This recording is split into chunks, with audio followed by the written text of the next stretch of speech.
how to install our 15-inch by 24-inch rectangular black cast aluminum insert. You'll need a measuring tape, pencil, scissors, jigsaw, and safety glasses to complete this installation.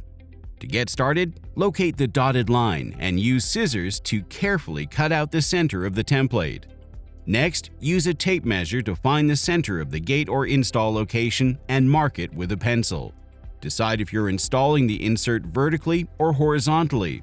Determine your desired height along the center line and tape down the template. Using a pencil, trace the inside of your template. Next, locate the 4 holes marked on the template and use a 5/8" bit to drill all the way through. Complete all 4 holes and remove the template. Use a jigsaw along your pencil line to cut out the opening. Use the provided Allen key to separate the gate insert. Each insert comes with an Allen key and 2 sets of hardware to accommodate material 3/4 inch or up to 1¼ inch thick. Pass the insert through the hole and pull it tight against the opening. Attach the fastening frame using the Allen key and bolts provided. Remember not to over-tighten the bolts. Nice one! You've successfully installed your insert.